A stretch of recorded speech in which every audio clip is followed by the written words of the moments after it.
December 24th, 1944. Snow whispered across the barracks roofs of a prisoner of war camp in Massachusetts. Inside the wire, dozens of young German women huddled in wool coats, their breath hanging in the frozen air.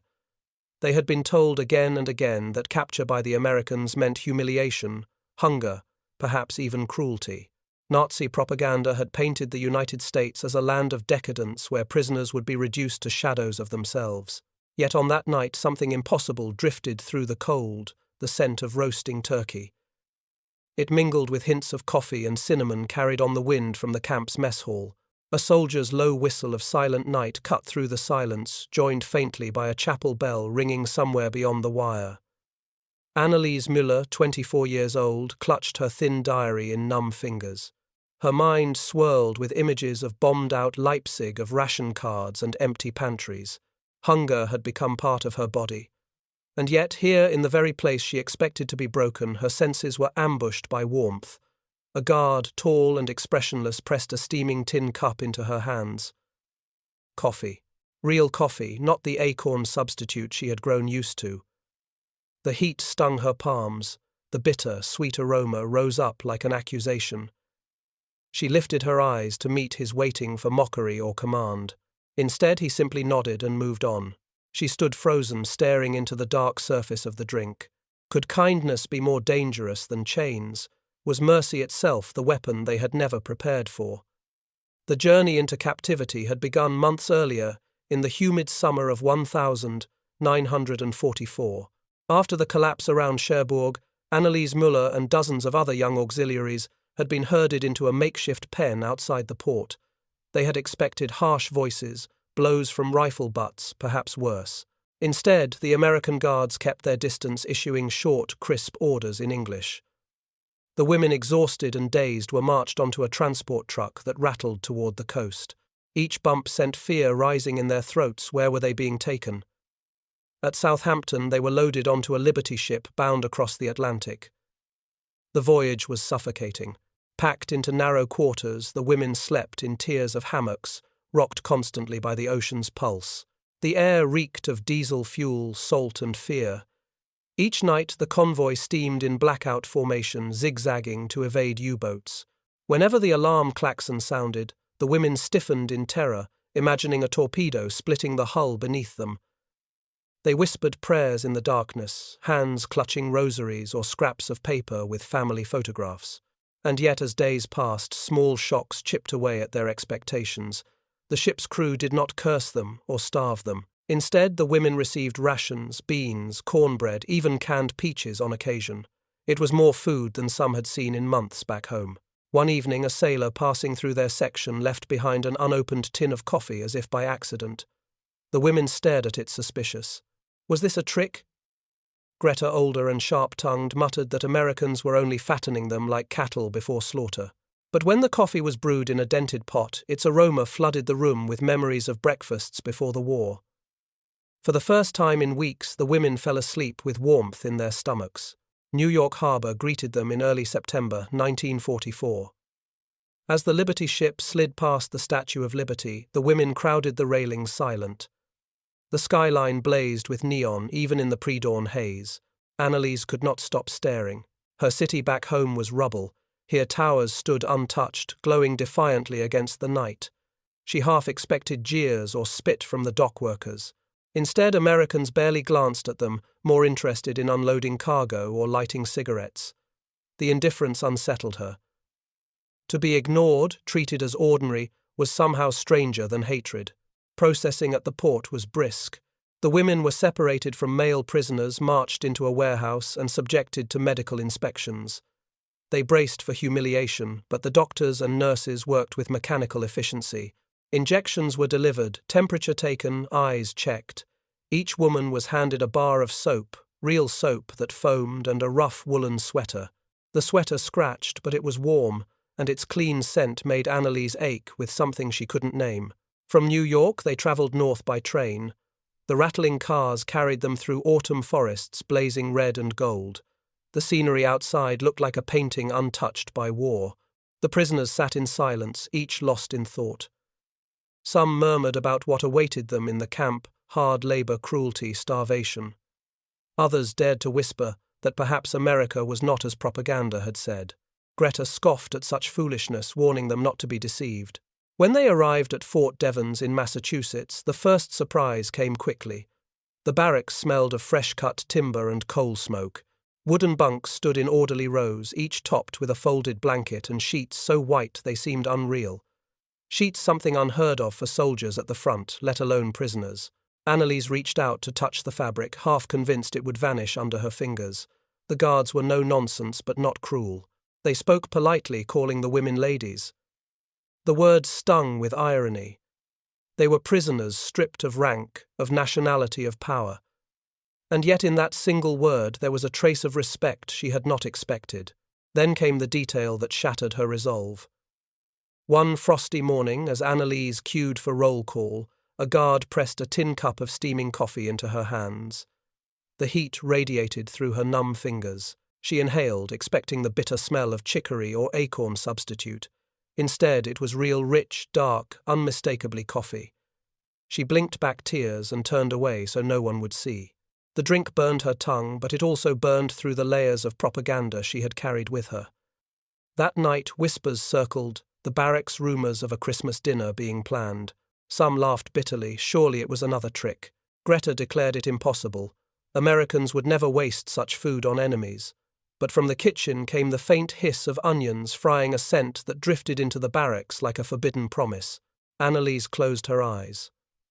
For a moment she was a girl again, standing in her mother's kitchen in Leipzig, where the smell of sautéed onions meant supper was coming. She opened her eyes to the harsh reality of wire fences and guard towers and shivered. Something did not add up, and that puzzle, more than hunger or fear, unsettled her most of all. The rhythm of captivity settled quickly like a drumbeat beneath every day. At dawn, a whistle pierced the cold air, dragging the women from their bunks. The barracks echoed with the scrape of boots on wooden floors, the rustle of wool blankets folded into neat squares. Outside, frost clung to the wire fences and watchtowers stood against the pale New England sky. The women lined up their breath, rising in little clouds as the roll was called. The guards checked names with brisk efficiency clipboards, snapping shut, no shouting, no blows. Annalise had expected humiliation. Instead, what she found was discipline, orderly, rigid, but not cruel. After roll call, the prisoners marched to the mess hall. Rows of metal trays clattered under ladles of oatmeal, bread, sometimes eggs. The smell of coffee hung heavy in the air, so rich it made the women dizzy. They ate in silence at first, glancing around as though waiting for a trick. But the food was real. The calories were heavy, the bread fresh. More than once, Annalise caught herself staring at the thick slices of white bread so soft compared to the coarse black loaves of rye back home stretched with sawdust and potato peelings. The barracks themselves were simple but astonishing in their cleanliness. Wooden beams neatly swept floors, bunks with sheets that still smelled faintly of detergent. A stove in the corner radiated warmth. Soap was rationed, but it was their real soap that foamed, unlike the grey, crumbling bars of ersatz lye they had known in Germany.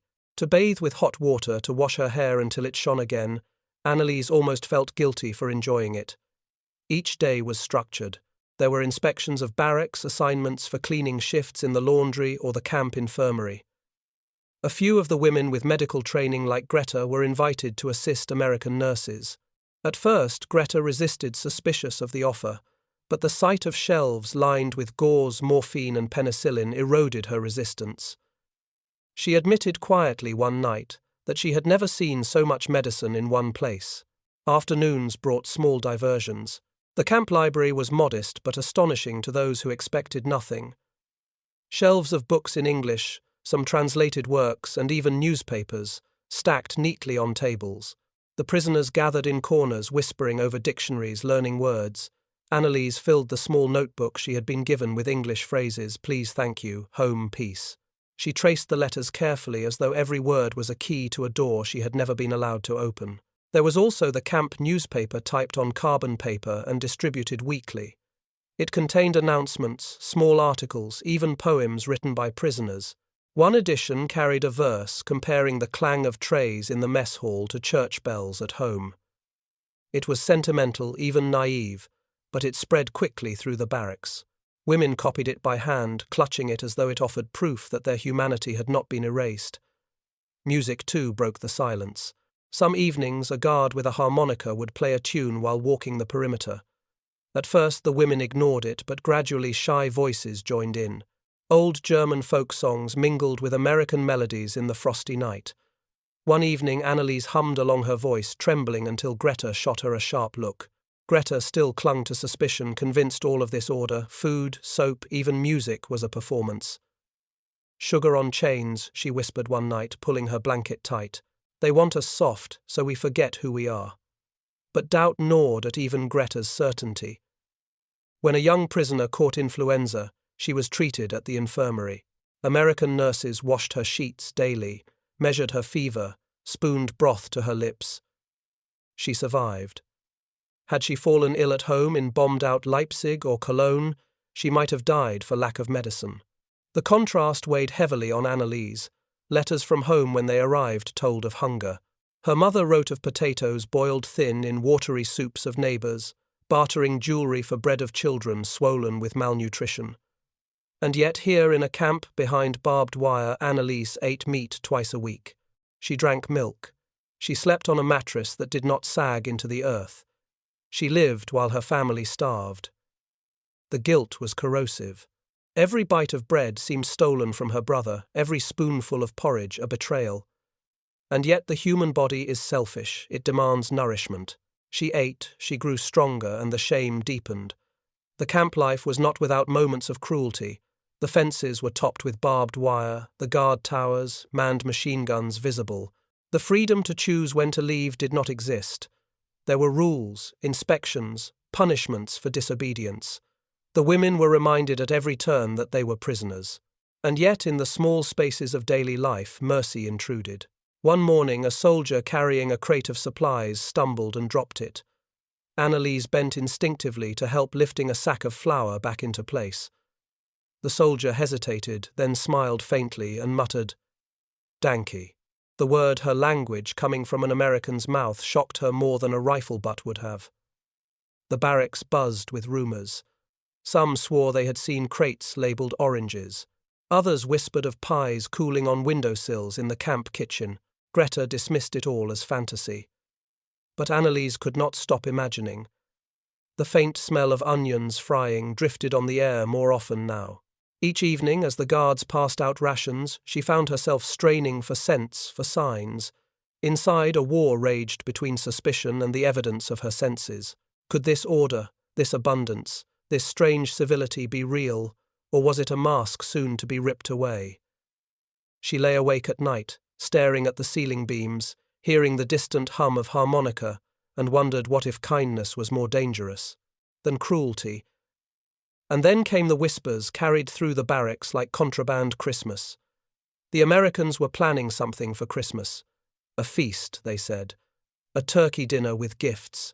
Greta scoffed loudly, her laughter bitter. Fools. They dangle carrots before donkeys. Nothing more. But Anneliese wasn't so sure. Each night the smell of onions grew stronger. Each morning the guards seemed busier near the kitchens. Something was coming. Something none of them had ever expected. December 24th, 1944. Snowflakes fluttered like ash against the wire fence. The barracks were unusually restless that evening. Word had spread too widely to ignore now the Americans were preparing something extraordinary for Christmas. The women tried to pretend indifference, sitting stiffly on their bunks, darning socks, writing letters they knew might never be delivered. Greta sneered openly, insisting it was all theatre. "A show for their own consciences," she whispered harshly. Yet even she could not hide the way her eyes flicked toward the kitchen every time a soldier passed, carrying sacks of potatoes, tins of beans, and something wrapped in brown paper that gave off the unmistakable scent of poultry. By nightfall, the evidence became impossible to deny. Through the frosted glass of the mess hall windows, the glow of candles flickered. A wreath of evergreen branches hung crookedly on the door. From inside came the faint strains of a hymn, an American voice humming Silent Night. Without needing a signal, the German women began to murmur the familiar words in their own tongue. Stille Nacht, heilige Nacht. The two versions braided together English and German, fragile but undeniable. For Anneliese, the sound was like a knife and a balm at once, slicing through layers of propaganda and fear. On Christmas morning, the camp transformed. Guards guided the women into the mess hall, their boots squeaking on floors scrubbed until they shone. Long tables stretched from wall to wall, covered with paper cloths. Atop each table sat trays of food that seemed to shimmer in the pale light. The sight drew gasps. The turkey came first, golden brown juices glistening as the cooks carved thick slices, the air filled with the rich scent of roasted meat and sage. Platters of mashed potatoes followed, creamy and steaming pools of brown gravy gathering in the hollows. Bowls of green beans, cranberry sauce shining like rubies, baskets of warm rolls, all carried in by American cooks with practiced ease. And then came the pies. Apple and pumpkin, their crusts flaky, their tops dusted with cinnamon. Some women pressed hands to their mouths as if the sight alone might undo them. For years they had eaten turnips, cabbage, ersatz, bread. To see butter, sugar, spices, these were luxuries long forgotten, resurrected in the least expected place. But the greatest shock was the fruit. Bright oranges, their skins glowing like captured suns, were piled in bowls at the center of each table. Anneliese stared at them, unable to breathe. She remembered a Christmas before the war, her younger brother biting into an orange for the first time, juice running down his chin. That memory surged, now so vivid it blurred with the present. She reached for the fruit with trembling hands. The peel split beneath her nails, releasing a sharp, sweet perfume that filled her head with childhood. The women sat frozen, at first paralyzed by disbelief. Some wept silently, some bowed their heads. The guards said little. One chaplain stood at the front reading a short passage about peace on earth. His voice was steady, not triumphant, not patronizing. When he finished, there was no applause, no order, just the sound of trays clattering as food was served. Anneliese stared at her plate, slices of turkey, steaming potatoes, rich with gravy, a spoonful of cranberry gleaming red as spilled wine. Her stomach clenched with hunger, but her mind rebelled. Was this mercy or manipulation to eat? Was she betraying her homeland? Every bite might taste of surrender. Yet to refuse was to betray her own body, her memories of family, the gnawing hunger that had lived inside her since before capture. Around her, women wrestled with the same torment. Greta clenched her fork, shaking. "It's poison of the spirit," she hissed, yet moments later she bit into a roll, tears slipping down her face. Another prisoner pressed a slice of pie to her lips and whispered a prayer of forgiveness before eating. Anneliese lifted her fork. She cut a piece of turkey, its juices glistening, and raised it to her mouth. The flavor burst across her tongue, savory, warm, rich in a way she had almost forgotten food could be. Her eyes filled. The camp around her faded, replaced by the memory of her mother's kitchen in Leipzig, laughter, the smell of cloves in mulled wine, her brother unwrapping a small wooden toy. For a moment war receded and she was home, but as quickly as the memory came, guilt returned. She was here in enemy hands, eating better than her family at home. Did that make her a traitor? The question gnawed at her even as she swallowed. She closed her eyes and whispered in halting English, "Thank you." The words sounded alien, yet they felt inevitable. The Americans had given them more than food. Each woman received a small parcel wrapped in brown paper and tied with string. Inside were gifts, knitted gloves, scarves, bars of soap, pencils, notebooks, hairpins, peppermint candies. Items ordinary to Americans, but miraculous to women who had gone without for so long. Anneliese opened her package slowly. Inside lay a wool scarf, coarse but warm, and a small notebook with blank pages. She pressed it to her chest.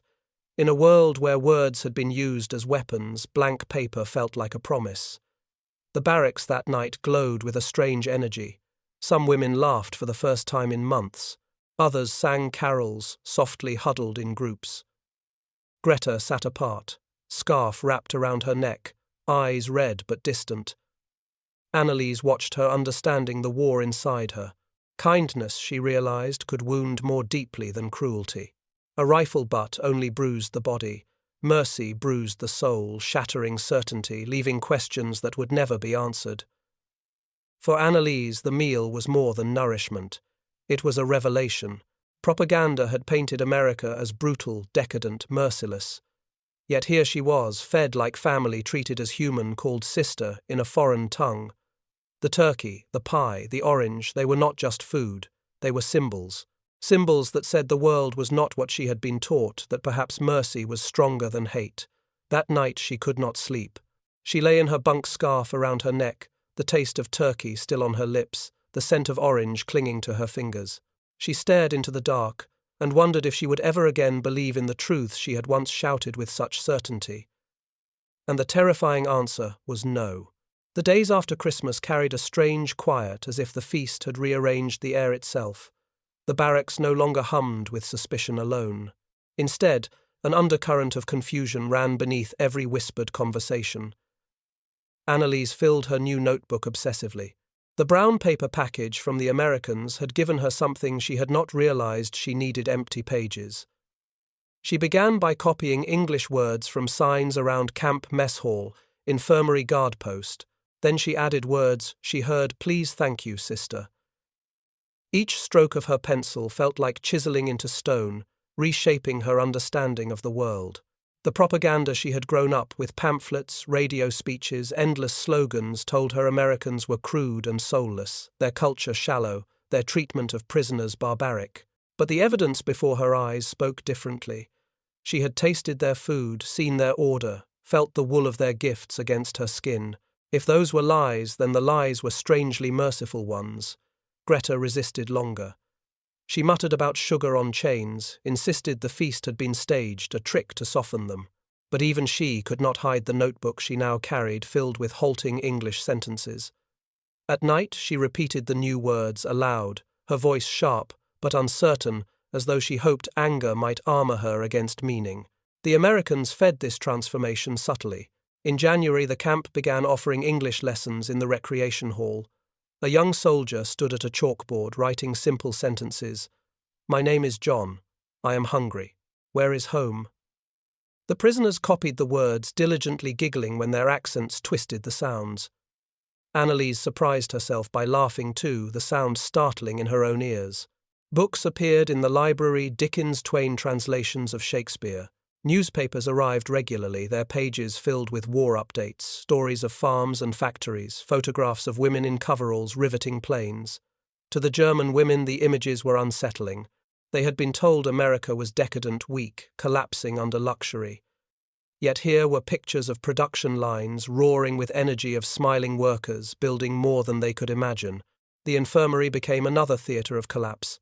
When a fellow prisoner fell ill with pneumonia, she was treated with penicillin. Within days, she was improving. Annalise stared in disbelief. Back home, such an illness might have been a death sentence. Greta admitted in a whisper that she had never seen medicine work so quickly. The shelves lined with bandages, syringes, morphine, all of it stood as silent rebuttal to years of slogans about the decaying West. In the evenings, guards sometimes set up a projector and screened films. They were not propaganda reels in the Nazi sense, no screaming voices, no hysterical flags. Instead, they showed documentaries, American soldiers building bridges, farmers harvesting fields, Red Cross nurses tending the wounded. One reel showed families at Christmas in small towns, snow-covered houses, children unwrapping, presents, church choirs singing. The women sat in silence, tears streaking faces, they tried to keep expressionless. The scenes mirrored their own memories, stripped of ideology. It was life ordinary and vivid, made powerful because it continued while their homeland burned. Annalise's internal war deepened. She longed to reject it all, to cling to the certainty that had once guided her. Yet certainty no longer fit. Every bite of food, every lesson, every melody of harmonica outside the barracks door contradicted the words drilled into her since girlhood. At night, whispers in the bunks grew bolder. If this was a lie, what else had been a lie? One girl asked in the dark. The question hung like smoke seeping into every corner. Some fought it. Greta snapped that kindness was the cruelest weapon, that the Americans knew exactly what they were doing. But her protests rang hollow when she carefully folded the knitted gloves she had been given and slid them under her pillow. For Annalise, the collapse came not in a single dramatic moment, but in the steady erosion of walls. One afternoon, she saw an American guard struggling to carry crates of supplies. Instinctively, she bent to help. He looked at her in surprise. then smiled faintly and said, "Danke." The word, her word from his mouth, it unravelled something inside her. If he could speak her language however clumsily, then perhaps the gap between enemy and friend was not as wide as she had believed. Shame gnawed at her even as she learned. Every English word she mastered felt like treason to her homeland. Every clean bite of bread weighed against her mother's hunger. But curiosity pressed harder. The world beyond the fence, beyond propaganda, was suddenly visible, and she wanted to know it. The barracks, once filled with suspicion, now buzzed with conversations about life after the war. Could they carry what they had learned home? Would their families believe them? Some said yes, that they would rebuild with new ideas of order and dignity. Others shook their heads, muttering that no one would forgive them for living well while their loved ones starved. Anneliese sat in the quiet, after lights out, her scarf tight around her neck, her notebook clutched in her hands. She whispered the words she had learned, "Home, peace, sister." The language felt fragile but alive. She thought of her brother, perhaps gone now, and wondered if he would have understood. The ideology that had once been her compass was shattered. What remained was uncertainty and the dawning suspicion that mercy might be more powerful than any weapon. The gates finally opened in the spring of 1946. The war was over, and with its end came the long process of repatriation. For months, rumours had circulated in the barracks, lists of names, ships bound for Europe, uncertain timelines. When the day arrived, it felt almost unreal. Anneliese stood with her small bundle of belongings, one wool scarf, a notebook filled with English words, a few letters, and the bar of soap she had saved, still faintly fragrant. Around her, other women clutched similar treasures. They climbed aboard trucks, passed through the wire for the last time, and boarded trains that rattled toward the coast. None looked back. The Atlantic crossing felt different this time. The ship was crowded with prisoners of war, not guarded as tightly, the atmosphere subdued. Some women spoke quietly of home, of families, of rebuilding. Others sat in silence, clutching rosaries or staring at the horizon.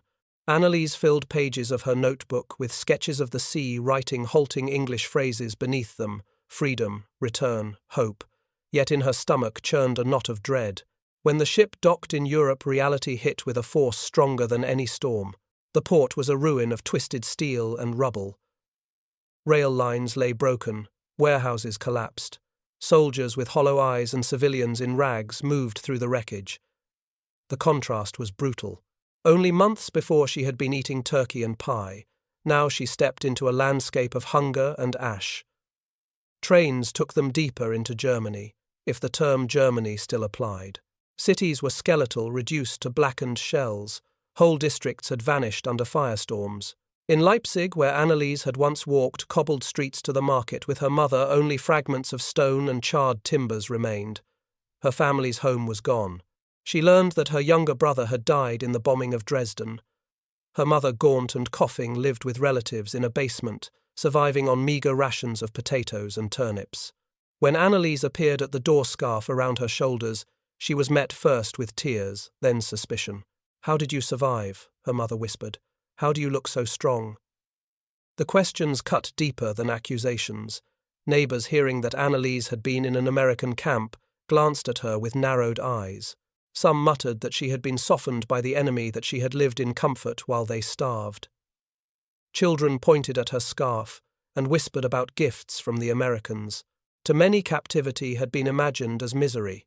To return healthier, cleaner, better fed was a mark of shame, not relief. Anneliese hid the truth. She concealed the memories of turkey dinners of oranges glowing like captured suns, of peppermint candies wrapped in crinkling paper. She kept her notebook close, but wrote only in secret. She dared not speak of the music, the books, the way Americans had called them, ladies or even sisters. These things were treasures, but also curses. She tried to find work. Hospitals and clinics were overwhelmed, short of supplies, struggling to treat waves of the sick and malnourished. Anneliese offered her hands, remembering the infirmary at Fort Devens. She cleaned bandages, swept floors, whispered polite words to patients. She carried with her the habits she had learned, folding sheets neatly, washing with soap, saying please and thank you. Some colleagues scoffed, muttering that such courtesies were luxuries. Yet patients noticed. One boy, feverish and weak, smiled faintly when she tucked a blanket under his chin. The winters were hardest. Hunger gnawed at every street, every family. Annalise tried to recreate fragments of what she had known in captivity. She traded for a chicken one December, roasting it slowly in a borrowed oven, serving slivers of meat to children in her building. She brewed coffee so thin it was little more than water, but the aroma lifted spirits. She saved for weeks to buy oranges, slicing them into wedges for the little ones, watching their eyes widen as if she had conjured sunlight.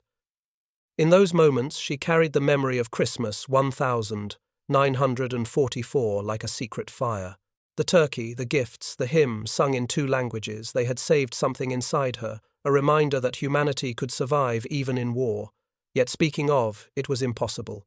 To admit she had been given mercy by the enemy was to invite scorn, even hatred. So she locked it away, a private sanctuary. Years passed, but the contradiction never eased. Every time she bit into bread, she thought of the thick white slices on American trays. Every time she smelled soap, she remembered the bar handed to her at intake. Every Christmas she touched the scarf she had been given, frayed now but still warm, and felt the weight of both gratitude and guilt. Her notebooks multiplied. She filled them with memories in careful script, half in German, half in English.